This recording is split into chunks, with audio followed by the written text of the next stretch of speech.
अच्छा डॉक्टर साहब ये बताइएगा कि चाइल्डहुड कैंसर और एडल्ट कैंसर इसमें क्या डिफरेंस है?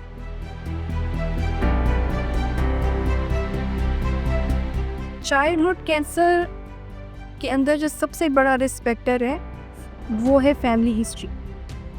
लेकिन एडल्ट कैंसर के अंदर फैमिली हिस्ट्री से ज़्यादा उनकी लाइफस्टाइल। कितने टाइप्स की ट्रीटमेंट्स होती हैं कैंसर के? कैंसर में जो कॉमन ट्रीटमेंट्स है वो दो हैं, कीमोथेरेपी और रेडियोथेरेपी।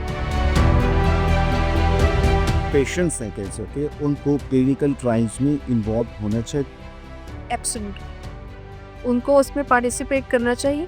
एक कि वो इससे अगले आने वाले लोगों की भी मदद करेंगे और ये उनके लिए भी फ़ायदेमंद हो सकता है।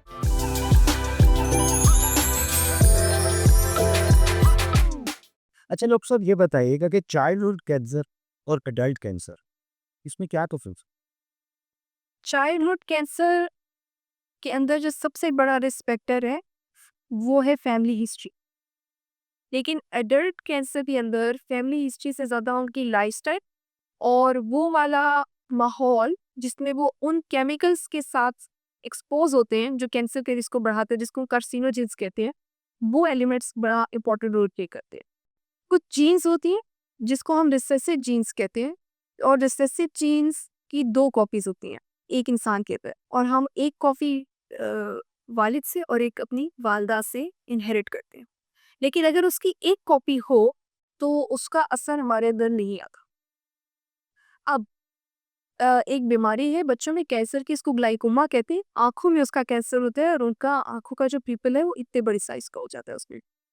इसमें वालिद और वालदा दोनों के अंदर तो वो रिसेसिव कॉपी होती है लेकिन उनमें शो नहीं होती, उसमें असर नहीं आता। लेकिन जब वो बच्चे में ट्रांसफर होती है तो वो कैंसर वहां पर आ, हो जाता है उस बच्चे, और उसके असरात आपको उस बच्चे के अंदर 2 साल या मैक्सिमम 4 साल की उम्र तक विजिबल होना शुरू हो जाती है। ओके, यानी बहुत ही अर्ली बहुत ही अर्ली एज में, और कुछ बच्चे 6 महीने के होते हैं और उनमें ग्लाइकोमा या आंख के अंदर उनकी पुतली बड़ी होना शुरू हो जाती है, पता चल जाता है कि इस बच्ची को इसका कैंसर है। अब यहाँ पर ये एक सबसे बड़ी जो अडल्ट में भी है, लेकिन बच्चों में पेरेंट्स के ऊपर एक इमोशनल टोल बहुत ज़्यादा होता है इस चीज़ का। और उससे भी बड़ा जो चैलेंज है वो ये है कि एडल्ट कैंसर पेशेंट को आप समझा सकते हो कि वो किस सिचुएशन में है। 6 माह के या 1 साल के बच्चे को आप वो सिचुएशन नहीं समझा सकते। तो psychologically it is very painful when it comes to childhood cancers. अब पीडियाट्रिशियंस जो पीडियाट्रिक ऑन्कोलॉजिस्ट हैं जो बच्चों के कैंसर को डील करते हैं, ये बिल्कुल बड़ों के कैंसर से सेपरेट तबका है। ओके। इनकी ट्रेनिंग ही मुख्तलिफ होती है। वो उनको बच्चों के लिए वार्ड्स उनके मुताबिक ही सजाने पड़ते हैं। क्योंकि अगर एक बच्चा वहाँ आकर स्ट्रेस्ड फील कर रहा है तो वो ठीक नहीं हो सकता। तो डॉक्टर्स, नर्सेस और जो वहाँ पे पार्क्स बनाए जाते हैं, प्ले एरियाज़ बनाए जाते हैं ऐसे पेशेंट्स के लिए कि उनको वहाँ ले जाकर थोड़ा खुश-खुश रख के उनका ट्रीटमेंट, उनका इलाज कीजिए भी, फुलफिल कीजिए। तो पाकिस्तान में इस तरह के ट्रीटमेंट सेंटर्स मौजूद? There are certain trust hospitals जहाँ पे पीडियाट्रिक ऑन्कोलॉजी के केसेस हैं। लेकिन जो पाकिस्तान में सबसे बड़ा चैलेंज मैंने फेस किया, इसमें मैं थोड़ा सा पर्सनली भी इन्वॉल्व थी। माय चाइल्ड वाज ट्रेन, उसके बेटे को ग्लाइकोमा था, लेकिन उसको गाइड करने वाला कोई नहीं था। एंड मैं ये भी नहीं कहूँगी कि वो अफोर्ड नहीं करती थी, दे आर वेल ऑफ, लेकिन उनको अंदाज़ा ही नहीं था उन्होंने कहाँ जाना है, किधर से इलाज करवाना है। और सबसे बड़ा जो चैलेंज मैं इससे बात करके महसूस करती थी, उसमें मदर को ये चीज़ समझ नहीं आती थी कि वो अपने बच्चे के साथ किस तरह जिए, क्योंकि बीइंग अ मदर उसका इमोशन इतना हाई होता था कि वो अपने बच्चे का वो टेक केयर करने के काबिल नहीं रहती। तो यहाँ पर मैं there should be psychological help for parents, कि उनकी साइकोलॉजिकल काउंसलिंग हो कि उन्होंने अगर अ, उनके बच्चे में खुदा ना खास्ता ऐसी बीमारी डायग्नोस होती है तो वो अपने आप का ख्याल कैसे रखेंगे और फिर अपने बच्चे का ख्याल कैसे रखेंगे, क्योंकि उनको उसमें बच्चे की वो तकलीफ देखनी है और उसमें उसके साथ खड़े भी होना है। और यहाँ पर अगला रोल फिजिशियंस के साथ साथ वो सपोर्टिंग स्टाफ का आता है हेल्थ केयर में, जिसमें आपके नर्सेस और अदर हेल्थ केयर वर्कर्स आते हैं कि वो इन्वायरमेंट हॉस्पिटल के अंदर इतना काम कैसे रख सकते हैं कि बच्चा और बच्चे के वालिदैन या उसके जो केयरर्स हैं वो इजीली या एटलीस्ट कंफर्टेबल एनवायरनमेंट में अपने बच्चे को सपोर्ट। सही, तो हम ये कह सकते हैं कि पेरेंट्स और जो केयर गिवर्स है, उनका एक जो रोल है वो एक बहुत इम्पोर्टेंट है। Extreme important. True. ठीक हो। अच्छा डॉक्टर साहब, ये जो अर्ली डिटेक्शन है, वो ट्रीटमेंट में किस तरह के आउटकम्स को क्रिएट करता है? वो किस तरह से इम्प्रूव होता है? जब बच्चों के केस में चीज़ें थोड़ी सी रोक लेते हैं क्योंकि एक तो अवेयरनेस की बहुत ज़रूरत है कि कुछ कैंसर्स नहीं हैं जो बच्चों में अर्ली एजेस में होते हैं, जैसे कि एक ये ग्लाइकोमा, इसके अलावा ल्यूकीमिया, ये ब्लड कैंसर की एक किस्म है जो कि बच्चों में बहुत ज़्यादा पाई जाती है। ठीक है। अब ग्लाइकोमा अर्ली डिटेक्शन के बावजूद भी अक्सर मेजॉरिटी ऑफ केसेस में बच्चों की आंखें चली जाती हैं, उनकी बिनाई चली जाती है और अक्सर आंख निकालनी भी पड़ती है। लेकिन यहाँ पर जो सपोर्ट ये आती है कि वालिदैन को पता हो कि आगे क्या होगा, जिसको हम कहते हैं कि इन्फॉर्म्ड डिसीजन मेकिंग होनी चाहिए, कि आप छुपाए नहीं कि उसको दुख होगा, आप उसको बताएं कि ये होगा। अब आपने अपने बच्चे का पाथ किस तरीके से सेट करना है, क्योंकि कुछ चीज़ें तो कुदरत की दी हुई है, आप उसको चैलेंज नहीं कर सकते, बट आप उसके साथ रहने का एक तरीका ढूंढते हैं उसको एक्सेप्ट करके। अब ल्यूकीमिया के केस में जो मेजर जिसको कहते हैं ना सिम्टम आता है, वो ल्यूकीमिया खून का कैंसर है। उसमें खून के अंदर आपकी वाइट ब्लड सेल्स होते हैं जो कि आपके इम्यून सिस्टम से डील करते हैं।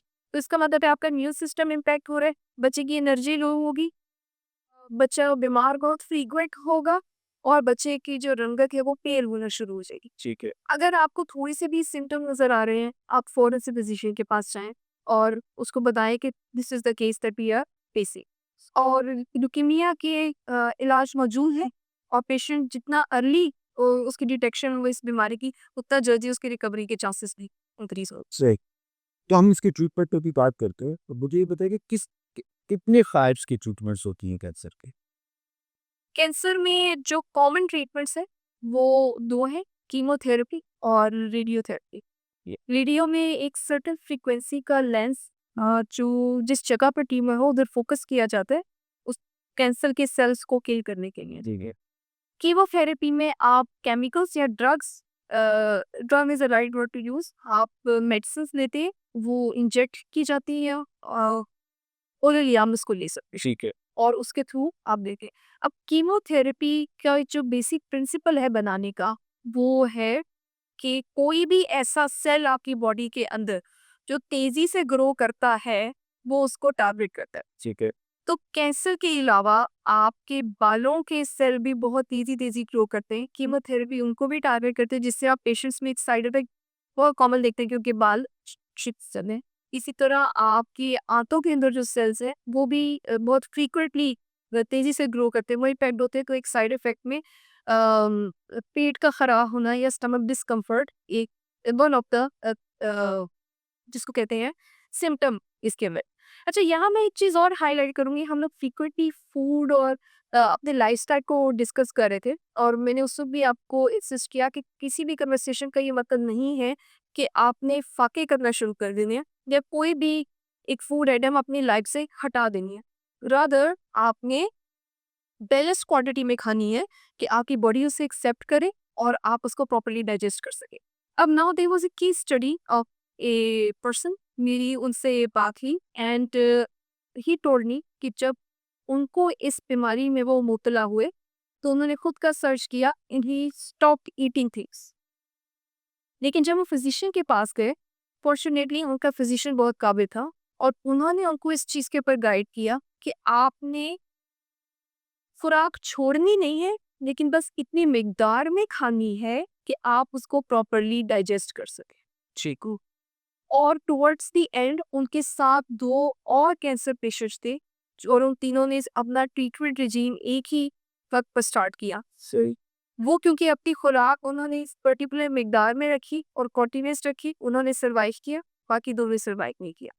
इसके अलावा यहाँ पर एक और चीज़ भी है कि जब आपने कैंसर प्रिवेंशन के ऊपर जो अपनी डाइट को बैलेंस रखना है कि आपको कैंसर ना हो, अगर आपको कैंसर हो गया है और अब आपने कीमोथेरेपी स्टार्ट कर दी है, तो अब आपको पता है ये बहुत पेनफुल एक्सपीरियंस है इसका और आपकी पूरी बॉडी पर इसके साइड इफ़ेक्ट्स आते हैं। अगर आपके अंदर एनर्जी नहीं होगी, तो आप बीमारी से की बजाय उसके इलाज से ज़्यादा नुकसान उठाएँगे। जी, गो गया। तो what you have to do is कि आपने अपनी खुराक बढ़ा देनी है, उसको बैलेंस करना है और उसके साथ-साथ जितनी एनर्जी आपके अंदर है, आपने वर्कआउट्स और एक्सरसाइज़ेज़ अपनी रूटीन में लेनी है। बेशक 15 मिनट कर सके डेली, लेकिन आपने करनी है और साथ-साथ अपनी खुराक भी बढ़ानी है। यहाँ पर सारी डाइटिंग खत्म हो जाए। ओके, ज़रूर। यानी कि कैंसर जैसी बीमारी में आपको डाइट की ज़रूरत नहीं है। देखो आपकी जो थेरेपी है वो आपके हिस्से की डाइटिंग करेगी, पर यहाँ आपने अपनी खुराक बढ़ानी है।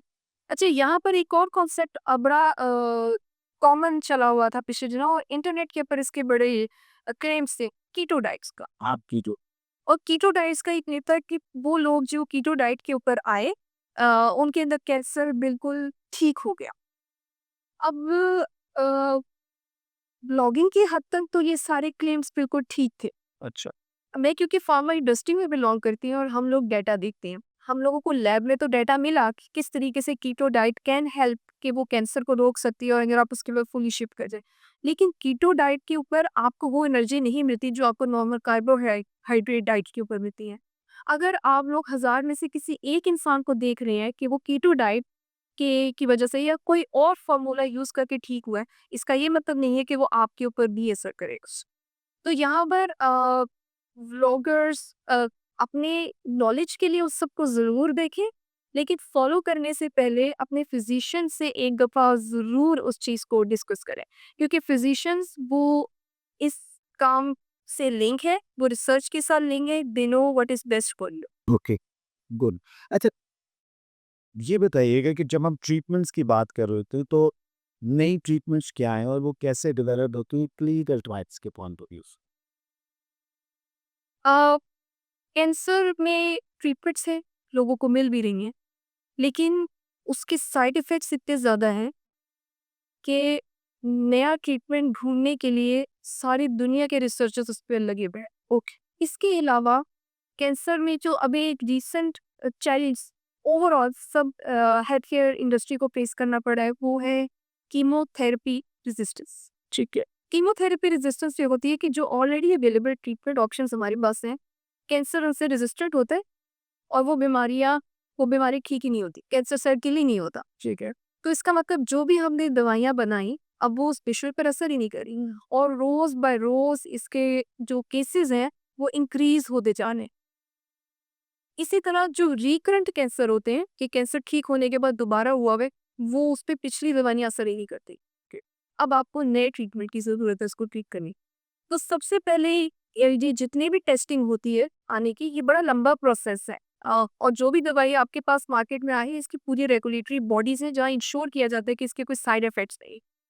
Even the company that I work in, Trice 360, हम लोग भी इसी के एक छोटे से स्टेप का पार्ट है और हमारे साथ बहुत सारे लोग लिंक्ड हैं जो इस पूरे प्रोसेस के छोटे-छोटे पार्ट्स को डील करते हैं।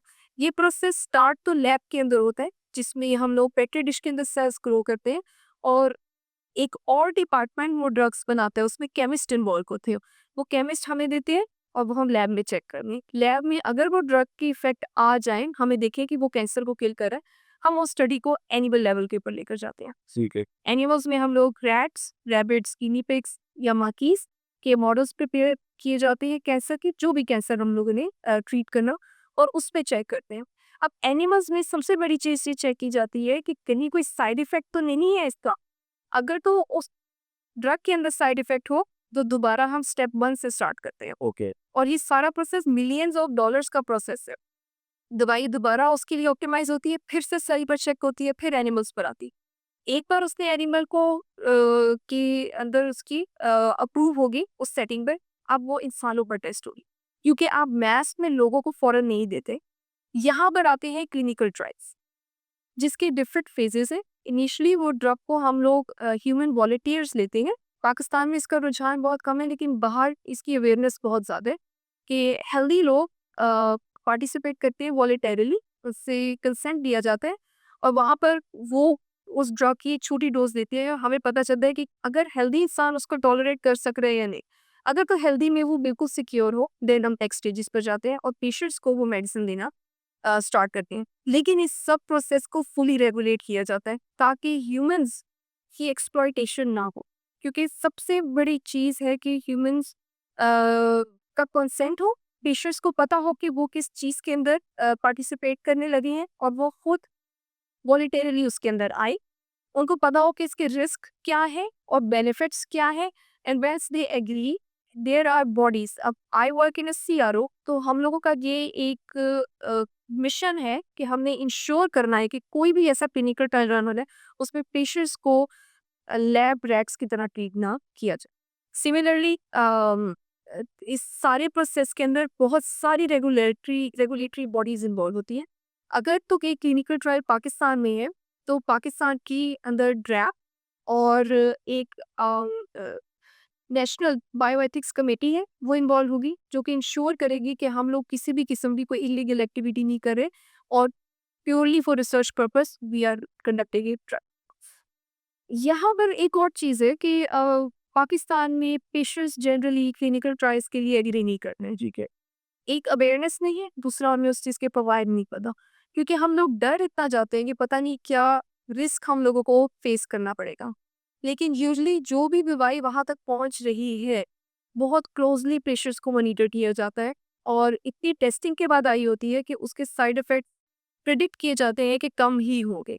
तो वो पेशेंट्स जब क्लिनिकल ट्रायल्स में आते हैं तो उनको सबसे बड़ा बेनिफिट है कि वो वाला ट्रीटमेंट ले रहे हैं कि जिसका वो हो सकता है इफ़ेक्ट इतना अच्छा हो कि वो फ़ौरन अ, ठीक हो जाए, ठीक है। और दूसरा ये एक बहुत नोबल कॉज़ है, क्योंकि आप अगर स्टेपिंग करें तो आपकी वजह से एक दफ़ा वो ड्रग अप्रूव होगी तो कितने सारे इंसान जो इस बीमारी में मुब्तला है, वो फ़ायदा उठा सकते हैं। से यही मैं आपकी बात से ये अख़ज़ कर रहा हूँ कि आप ये कहते हो कि जो पेशेंट्स हैं कैंसर के, उनको क्लिनिकल ट्रायल्स में इन्वॉल्व होना चाहिए। एब्सोल्यूटली। उनको उसमें पार्टिसिपेट करना चाहिए। एक कि वो इससे अगले आने वाले लोगों की भी मदद करेंगे और ये उनके लिए भी फ़ायदेमंद हो सकता है। क्योंकि अगर एक दफ़ा ट्रीटमेंट सक्सेसफुल हो गया और हमें नज़र आया हेल्थ केयर वर्कर्स को और जो भी स्पॉन्सर्स इसमें इन्वॉल्व हैं, उन्हें पता चला कि ये ड्रग इफ़ेक्ट कर सकती है, तो उनका वो इलाज वही स्पॉन्सर भी करेंगे और वही आगे कंटिन्यू भी करेंगे। क्योंकि ज़ाहिर है अगर उनको एक regime पर हमने रखा और वो सक्सेसफुल हुआ तो हम दोबारा हेल्थ केयर इंडस्ट्री या फार्मास्यूटिकल कंपनीज़ छोड़ती नहीं है, because this is ethically wrong. और इसमें पूरी जीसीपी की गाइडलाइंस हैं, जिन्होंने जिसको गुड क्लिनिकल प्रैक्टिसेस कहते हैं, जो इंश्योर करते हैं कि एक दफ़ा जो पेशेंट आया और उसमें ट्रीटमेंट सक्सेसफुल हो गया, वो नई मेडिसिन का देन ने अगली जितनी भी उसका ट्रीटमेंट का रेजीम है, जब तक वो ठीक नहीं होता, वो कंपनी वो दवाई मैन्युफैक्चर करती है, वो भिजवाती है और उस पेशेंट को पूरी ट्रीट किया जाता thank you so much doctor Sahib. आप हमेशा की तरह वक्त निकालती हो यहाँ हमारे ऑडियंस को एक इतनी इंफॉर्मेटिव इंफॉर्मेशन जो है वो आप प्रोवाइड कर रही। मैं अपने ऑडियंस से कहूँगा कि हमारी कैंसर के ऊपर सीरीज़ का ये सेकंड लास्ट प्रोग्राम है और मज़ीद एक हमारा प्रोग्राम और चलेगा और मैं उम्मीद करता हूँ कि आपके लाइक, सब्सक्रिप्शंस और कमेंट्स इस बात को मज़ीद वाज़ेह करेंगे कि ये सीरीज़ आपको कैसी लगी और इसने आपको कहाँ तक बेनिफिट दिया। शुक्रिया।